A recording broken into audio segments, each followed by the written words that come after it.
नमस्कार मित्रों, Naresh IAS academy digital platform पर आपका स्वागत है। IAS mains exam GS paper 4 ethics paper पर आंसर राइटिंग सेशन का ये दूसरा पार्ट है। कई स्टूडेंट हमको लगातार आंसर भेजते हैं हिंदी और अंग्रेजी माध्यम में, और फिर हम उनमें से एक आंसर को हम डिस्कस करते हैं। तो ऐसा ही एक क्वेश्चन, उसका आंसर आपके सामने डिस्प्ले हो रहा है। आईएएस मेंस एग्जाम 2022 में ये क्वेश्चन पूछा गया था और इसका आंसर आपको 150 शब्द में लिखना है और अधिकतम अंक इसके लिए 10 दिए गए। 150 शब्द में आंसर लिखने का अर्थ है कि आपको 6 मिनट में इसका आंसर लिखना होगा। तो आंसर राइटिंग के जितने भी अप्रोचेज हैं GS paper 1, GS paper 2, GS paper 3 में आंसर राइटिंग सेशन में पूरी तरह से मैं डिस्कस कर चुका हूं। तो काफी स्टूडेंट लगातार कमेंट करते हैं, तो देन वो उन पेपर्स पर आंसर राइटिंग को देखेंगे, सुनेंगे, वहां से उनको पूरी एबीसीडी पता लग जाएगी। ठीक है, तो ये तो उसका नेक्स्ट वर्जन है जीएस पेपर 4। ऑफलाइन क्लासेस के लिए आप हिंदी इंग्लिश दोनों माध्यम में कांटेक्ट कर सकते हैं और 20 दिन में हम किसी भी जीएस के पेपर को कवर करते हैं कंप्लीटली।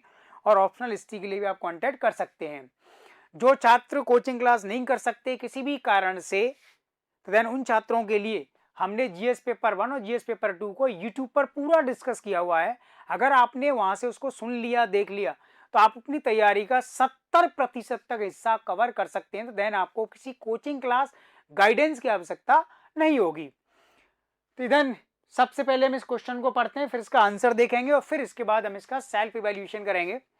क्वेश्चन ये है, यह माना जाता है कि मानवीय कार्यों में नैतिकता का पालन किसी संगठन व्यवस्था के सुचारू कामकाज को सुनिश्चित करेगा। यदि हां, तो नैतिकता मानव जीवन में किसे बढ़ावा देना चाहती है?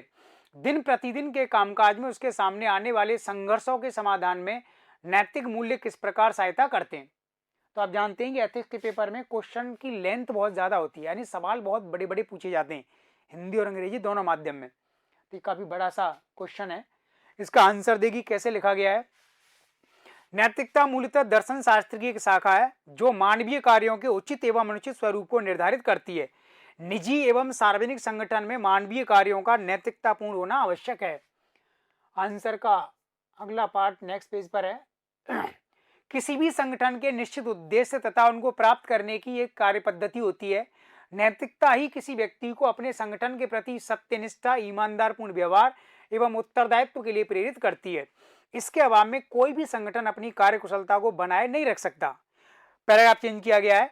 नैतिकता मानवीय जीवन में सद्गुणों को बढ़ावा देती है जिसका परिणाम किसी संगठन या समाज में सेवाओं की संतुष्टि के रूप में होता है। इसके बाद फिर रिमेनिंग पार्ट, दैनिक जीवन में आने वाली समस्याओं जैसे तनाव, दबाव एवं भ्रष्टाचार आदि से बचाव नैतिक मूल्यों को स्वीकार करने से हो सकता है।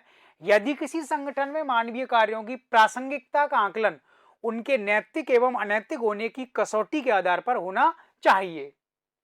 यह आंसर किसी छात्र ने लिख करके भेजा है।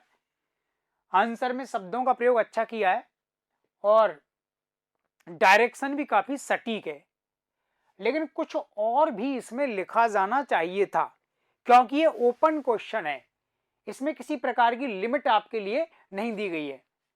फिर भी इस आंसर में आपको एवरेज मार्क्स तो मिलने ही चाहिए, यानी औसत अंक आपको इसमें दिए जा सकते हैं। तो देन 10 में से 5 नंबर यानी 5 मार्क्स इसमें मिलने चाहिए क्योंकि कुछ अच्छे पॉइंट्स आपने इसमें इंक्लूड किए हैं और आंसर में तारतम्यता है, यानी एक फ्लो में आंसर को लिखा गया है। अब हमें ज्यादा अंक इसमें कैसे मिल सकते हैं, कैसे और बेटर आंसर लिखें कि हम उसको 7 नंबर या 8 नंबर तक ले जाएं? क्योंकि आप देख रहे होंगे अगर स्टूडेंट की मार्कशीट आईएएस मेंस का जब रिजल्ट आता है, तो जब फाइनल रिजल्ट हो जाता है इंटरव्यू के बाद, तो फिर काफ़ी सारे लोगों के मार्क्स आपको देखने को मिलते हैं। तो एथिक्स के पेपर में बहुत कम छात्र हैं जिनके नंबर 200 में से 120 या इससे ज़्यादा आते हैं। 90% से ज़्यादा स्टूडेंट के नंबर बहुत कम रहते हैं, 70, 80, 85 के आसपास। तो बहुत कम लोगों के नंबर 100 को क्रॉस करते हैं। अगर 100 क्रॉस कर गया तो पक्का मान के चलिए कि आपका आईएएस में सिलेक्शन श्योर है। ये पेपर बहुत ज़्यादा डिसाइसिव बना हुआ है क्योंकि पेपर 1, 2 और 3 में ज़्यादा स्कोप नहीं है, क्योंकि सभी स्टूडेंट के लिए वो वाले पार्ट ईजी हैं, उनमें बहुत ज़्यादा वेरिएशन नहीं होता। लेकिन क्वेश्चन पेपर जो 4 है ये हाइपोथेटिकल टाइप का है, यानी आपको ये कॉन्सेप्ट कितना समझ में आया, आपने उसको किस तरीके से लिखा है। तो इसमें बहुत ज़्यादा वेरिएशन आ जाता है आपके उत्तर लेखन में, समझ रहे हैं। तो देन आपको इन कॉन्सेप्ट को बहुत डिटेल में समझना होता है। तो ये कह रहा है कि यह माना जाता है कि मानवीय कार्यों में नैतिकता का पालन किसी संगठन या व्यवस्था के सुचारू कामकाज को सुनिश्चित करेगा। नैतिकता का पालन, और नैतिकता के लिए अंग्रेजी में शब्द प्रयोग किया है इसने एथिक्स। तो देन अगर आप बिना एथिक्स के सरकार के किसी डिपार्टमेंट को चलाते हैं, कार्यों को करते हैं, या फिर निजी क्षेत्र में टाटा अंबानी की किसी कंपनी में बिना एथिक्स के काम करते हैं, तो आप ऐसे सोचिए इससे लॉस क्या होगा आपको। बिना एथिक्स के अगर काम करेंगे तो इससे एक बड़ा लॉस ये होगा कि आप उस संगठन में अपने निजी हितों को, निजी स्वार्थ को पूरा करेंगे, और किसी भी कार्य के प्रति, सेवा के प्रति आपकी प्रतिबद्धता, कमिटमेंट कमजोर रहेगा, और सेवाओं की क्वालिटी आपकी कमजोर रहेगी, और दीर्घ काल में जाकर के वह संगठन, ऑर्गेनाइजेशन बंद हो जाएगा, घाटे में चला जाएगा, और जनता असंतुष्ट हो जाएगी और आपके खिलाफ विद्रोह हो जाएगा। समझ गए। तो इसको आप नेगेटिव करके सोचो तो आपको समझ में आ जाएगी अच्छा इससे नुकसान होगा।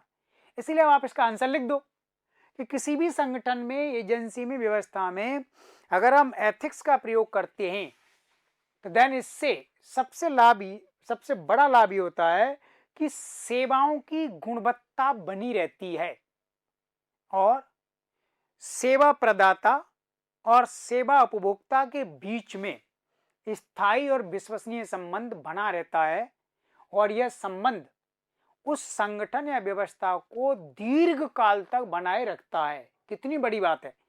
अगर एथिक्स आपके संगठन को, आपकी एजेंसी को, आपके प्रशासन को 100, 200, 300 साल तक बनाए रख सकता है, तो इससे ज्यादा लाभ और क्या हो सकता है।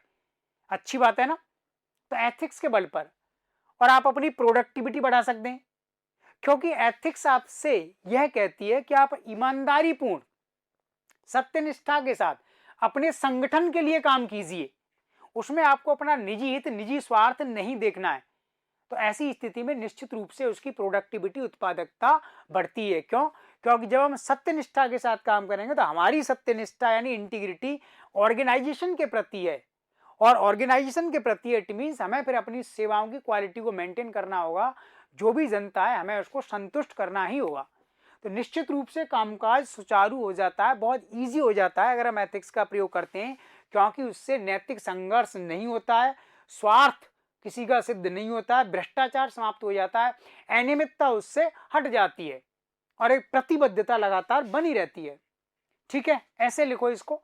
फिर कह रहा है कि यदि हाँ तो नैतिकता मानव जीवन में किसको बढ़ावा देना चाहती है। हाँ, आप लिखो कि नैतिकता मानव जीवन में सद्गुणों को, ईमानदारी को और सेवा की भावना को बढ़ावा देना चाहती है। तो मानव जीवन में हमारे पास 3 मुख्य गुण होने चाहिए। एक सद्गुण, वर्चू हमारे पास होने चाहिए। तो अगर हमारे पास सद्गुण हैं, सच्चे गुण हैं, तो उन सद्गुणों से हमारे पास सत्यनिष्ठा आ सकती है और सेवा की भावना आ सकती है। और अगर हमारी पर्सनैलिटी में, व्यक्तित्व में सद्गुण नहीं है, जैसे कि सत्य बोलना एक सद्गुण है, अच्छा चरित्र एक सद्गुण है, तो अगर आपके पास सद्गुण हैं तो इसका प्रभाव व्यक्ति के साथ साथ उस संगठन की कार्य प्रणाली पर भी दिखाई देता है। तो मानव जीवन का मुख्य उद्देश्य क्या है? हमें प्रत्येक मनुष्य को सद्गुणी बनाना है, उसे अपने प्रति, समाज के प्रति, राष्ट्र के प्रति, व्यवस्था के प्रति सत्यनिष्ठ बनाना है, ईमानदार बनाना है, और उसको सेवा की भावना से जोड़ना है। यही तो हमारा उद्देश्य है मानव जीवन में। तो नैतिकता निश्चित रूप से, एथिक्स इन चीजों को बढ़ावा देना चाहती है। तो आप इसको लिख दो। फिर लिख रहा है कि दिन प्रतिदिन के कामकाज में उसके सामने आने वाले संघर्षों के समाधान में नैतिक मूल्य किस प्रकार सहायता करते हैं। बिल्कुल कर सकते हैं। तो दिन प्रतिदिन के कामकाज में अगर आप सरकारी सेवक हैं या निजी क्षेत्र में काम करते हैं, या फिर आप एक इंडिविजुअल पर्सन है, अपना ही कारोबार चला दें, तो डे टू डे लाइफ में आपको कौन सी समस्याओं का सामना करना पड़ता है, और उन समस्याओं को सुलझाने में नैतिक मूल्य यानी नैतिकता आपको कैसे हेल्प करेगी। एक समस्या तो रोजाना हमको फेस करनी पड़ती है किसी भी संगठन में, कि उस संगठन की व्यवस्था की गुणवत्ता को कैसे बनाए रखा जाए। इसके लिए एथिक्स का प्रयोग करना पड़ेगा, क्योंकि एथिक्स लगातार आपसे ईमानदारी पूर्ण कार्य करने के लिए प्रेरित करेगी, तभी आप सेवाओं की गुणवत्ता को बनाए रख सकते हैं। तो दैनिक जीवन में आने वाली एक जो समस्या है हमारी कि सेवाओं की गुणवत्ता से समझौता ना हो, इसके लिए नैतिक मूल्यों से सहायता लेनी चाहिए। तो नैतिक मूल्य यहाँ पर हमारा मार्गदर्शन कर सकते हैं। क्यों? क्योंकि दीर्घ काल में कोई भी व्यक्ति प्रशासन में या संगठन में यह सोचता है कि ये जो सेवा में जनता को प्रदान कर रहा हूं, अगर इस सेवा में से मैं मेरा कुछ निजी हित निकाल लूं, यानी अपना कुछ हित साध लूं और बाकी की सेवा को जनता को दे दूं, तो देन इससे संतुष्टि नहीं आएगी। इसे कहते हैं भ्रष्टाचार। कोई भी सरकारी अधिकारी जब योजना को लागू करता है, योजना से संबंधित होता है, तो वह उस योजना में अपना निजी हित ढूंढता है। तो ऐसी स्थिति में एक संघर्ष की स्थिति पैदा होती है कि दूसरे अधिकारी जब आपका विरोध करते हैं तो इससे एक हित संघर्ष की स्थिति बन जाती है। तो हित संघर्ष, कॉन्फ्लिक्ट ऑफ इंटरेस्ट को दूर करने के लिए हमें नैतिक मूल्यों का सहारा लेना चाहिए। इसी प्रकार दैनिक जीवन में एक परेशानी हमको ये आती है कि किसी भी संगठन में जब हम काम करते हैं एज ए सिविल सर्वेंट या प्राइवेट सेक्टर में, तब उसमें हमारा प्रयास रहता है कि इस संगठन की या प्रशासन की जो ये संसाधन है या इसकी जो सूचना है, इसका प्रयोग हमें अपने निजी काम के लिए करना चाहिए। उस प्रशासन के या संगठन के जो साधन है उनका प्रयोग अपने निजी कार्यों के लिए करना।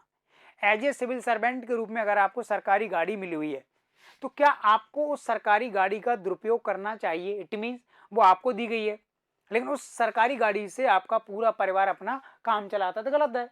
तो दैनिक जीवन में एक समस्या क्या आ रही है? संसाधनों का दुरुपयोग। कैसे बचेंगे इससे? नैतिक मूल्यों का प्रयोग करो। तो नैतिक मूल्य हमको क्या बता रहा है? ऐसा नहीं करना चाहिए, ये हमारी ईमानदारी नहीं है प्रशासन और किसी संगठन के प्रति, क्योंकि इसके लिए मुझे उत्तरदायी नहीं बनाया गया है, लेकिन मैं जानबूझ करके इसका दुरुपयोग कर रहा हूं। इसी प्रकार एक समस्या ये आती है कि कई बार नैतिक दुविधाओं का सामना करना पड़ता है, एथिकल डिलेमाज। यानी कुछ स्थिति ऐसी आ जाती है कि मैं अपनी ड्यूटी को प्राथमिकता दूं या फिर अपने निजी स्वार्थ को। तो किसी कार्य से अगर आपका निजी स्वार्थ पूरा होता है तो देन वो आपको प्रभावित कर रहा है कि आप अपने कर्तव्य के साथ कॉम्प्रोमाइज करो। तो ऐसी स्थिति में इस नैतिक दुविधा का, एथिकल डिलेमा का समाधान नैतिक मूल्य से करो, और यह नैतिक मूल्य आपका मार्गदर्शन करेगा। चूंकि आप एक प्रशासन में या किसी संगठन में सिविल सर्वेंट्स की तरह से काम कर रहे हो, तो ऐसी स्थिति में आपको इस कार्य को जनता को ध्यान में रख करके करना चाहिए, अपना निजी हित इसमें आपको नहीं ढूंढना चाहिए। तो नैतिक दुविधाओं का सामना करना पड़ता है व्यक्ति को रोजाना, क्योंकि संसाधनों के संबंध में व्यक्ति के मन में लालच आ ही जाता है।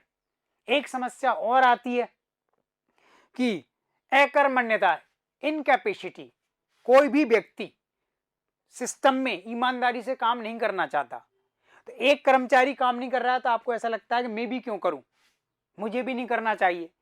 सरकारी स्कूलों में कोई भी शिक्षक ईमानदारी से पढ़ाना नहीं चाहता, और नए नए लोग जो टीचर बन के आते हैं उनके मन में थोड़ा जोश रहता है कि हमें पढ़ा देना चाहिए, लेकिन कुछ समय के बाद वो भी वैसे हो जाते हैं। तो देन ऐसी स्थिति में नैतिक मूल्य यहाँ पर क्या बताएगा? तो नैतिक मूल्य आपको प्रेरणा देगा कि सेवा की भावना, कि मैं किस उद्देश्य से इस सिस्टम में आया हूं, तो क्या मैं उस उद्देश्य को पूरा कर रहा हूं, देन नहीं कर रहा हूं।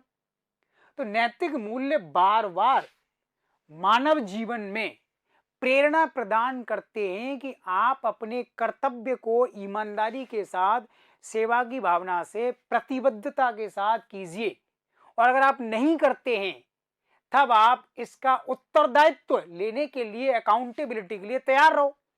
यानी समस्या है हमारे जीवन में, वो समस्या हमारी वजह से ही है, हम काम नहीं करना चाहते, तो भविष्य में जब इंक्वायरी होगी, जांच होगी, तब फिर उसका उत्तरदायित्व आपको लेना ही पड़ेगा, क्योंकि मैंने ईमानदारी से काम नहीं किया, इसलिए मेरे खिलाफ कानूनी कार्रवाई होना चाहिए। तो आज प्रॉब्लम यही तो आ रही है कि सरकारी क्षेत्र में कोई भी अधिकारी कर्मचारी ईमानदारी से काम नहीं करना चाहता, और जब उनके कार्यशैली को चैलेंज किया जाता है किसी भी क्षेत्र में, किसी भी स्तर पर, तब वह अपना बचाव भी करता है, जबकि उसको बचाव नहीं करना चाहिए, खड़े हो जाना चाहिए, हाँ मैंने ईमानदारी से काम नहीं किया और मैं इसका उत्तरदायित्व लेता हूं, तब इसका समाधान निकल जाएगा। तो नैतिक मूल्य हमें हर क्षण, हर स्तर पर मार्गदर्शक की भूमिका प्रदान करते हैं। जीवन की किसी भी समस्या का समाधान एथिक्स और नैतिक मूल्यों का प्रयोग करके हम कर सकते हैं, चाहे वो हमारा निजी जीवन हो या फिर हमारा कोई संगठन हो या सरकारी क्षेत्र में हम सिविल सेवक के रूप में काम कर रहे हो। इस तरीके के जो पॉइंट्स हैं अगर आपके आंसर में होंगे, मैंने बहुत डिटेल में बताया है, लेकिन इसमें से कुछ कोर पॉइंट्स आपके आंसर में रिफ्लेक्ट होने चाहिए, तो इससे आपके आंसर की क्वालिटी बढ़ जाएगी।